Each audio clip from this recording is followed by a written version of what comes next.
G50, Goya, C'est un rêve que l'on met aux enchères. Le mythique transatlantique, le Normandie, attire toujours les curieux.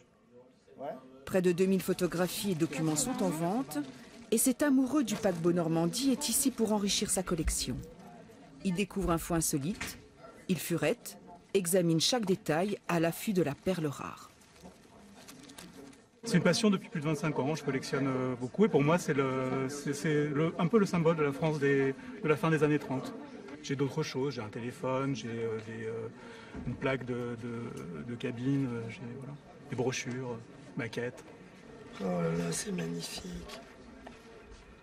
C'était vraiment dans les années 30 la vitrine des arts décoratifs français et qui était regardée, admirée partout dans le monde.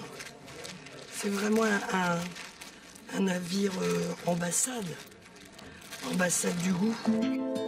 Le Normandie, dès sa première traversée de l'Atlantique en 1935, devient une légende française. Il est le paquebot le plus grand, le plus luxueux, le plus rapide. Mais il ne naviguera que 4 ans. Réquisitionné au début de la guerre, il coulera dans le port de New York. C'est une collection très intéressante parce qu'elle reprend la chronologie du paquebot. Elle est très complète et cohérente. On part des chantiers de Penwetch jusqu'à malheureusement la démolition et l'incendie. En fait, on a, oui, une tradition qui s'écoule dans le temps et qui fait que la passion, l'envie existe toujours. Le Normandie, ce paradis flottant, près de 80 ans après sa destruction, fait toujours voyager.